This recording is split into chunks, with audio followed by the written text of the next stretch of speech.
سلام. نشسته بودم با قوش نمایش جمعه آخوندین رو نگاه کنم و بخندم. دیدم حیف شما رو دعوت نکنم، بفرمایی مهمون من. خیلی خلاصش کردم و یک کمی هم جا به جا کردم. در این خطبه 3 مطلب فراهم کردم. یک مطلب در رابطه با حوادث خارجی است و 2 مطلب در رابطه با مسائل داخلی.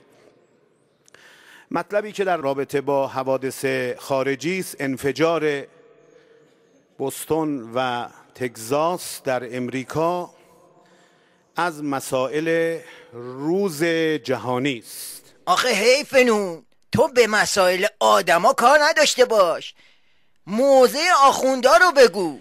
موضع نظام در رابطه با انفجار بوستون و تگزاس این است که ما انفجار و کشتن آدمهای بیگناه را در امریکا، در سوریه، در عراق، در پاکستان و افغانستان هم شروع کردیم. هیچ گونه مورد نکوهش نیست، مورد تأیید هم هست. در رابطه با این انفجار و انفجارها یه چند روز هم میخواییم شاد باشیم، نمیذارن. یعنی چطوری شاد بشین؟ هر کاری که دلمون میخواست بتونیم انجام بدیم. به همین خیال باش. خب بریم سراغ مسائل داخلی و سگ دعواهای آخوندا. در رابطه با مسائل داخلی مسئله انتخابات هست که پای ثابت و عنصر ثابت خطبه های چند ماه اخیر ما مسائل انتخابات بوده. موضوع خنده چند ماه ما هم بوده. باید چند نفر باشن تا بشه انتخابات در جهت تبلیغات انتخاباتی. موضوع باز شست پاد تو چشت نره. با مدیریت ولی فقیه امروز نیروهای مسلح ما در تبلیغات انتخاباتیشون مهم اینه که به این کرسی نمایندگی برسن.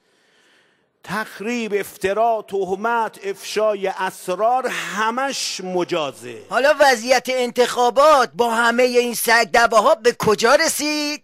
مسئله انتخابات که در پیش داریم مساوی است با خوردن یک تودهنی بسیار محکم. نه با مدیریت ولی فقیه نتیجهش این شد که این عذاب نصیبتون شد.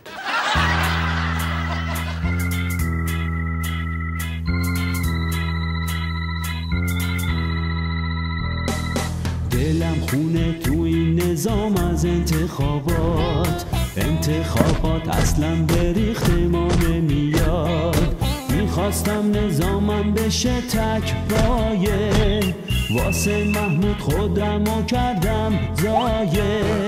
کوزه رو کردم من تو بوتی، خاتمیم محمودی انتر شد من لوتی.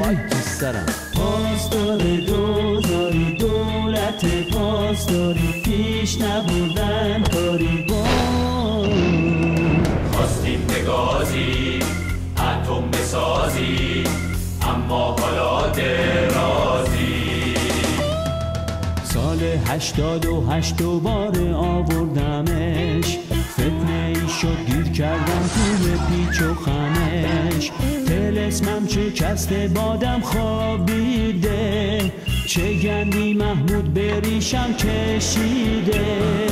با رحیم مشایی چرخیده، لعنت بردوش واسه من روز و شب ارد میده. از جا در رفت محمود فک تلا شد واسه ما بلا. وای محمود شاسکول میکشه بدجور بریش عظما پنجور. کسی فکر نکند که رأی مردم فقط یک کاغذ است. با کوته بینی تصور نکند که میتواند جای مردم تصمیم بگیرد. محمود دیگه به هیچ صراطی راست نمیشه، همونطور که قوم هیچ وقت لاس وگاس نمیشه. تو مجلس دائم در جنگ و گریزه، دل و رو دمون و رو میز میریزه.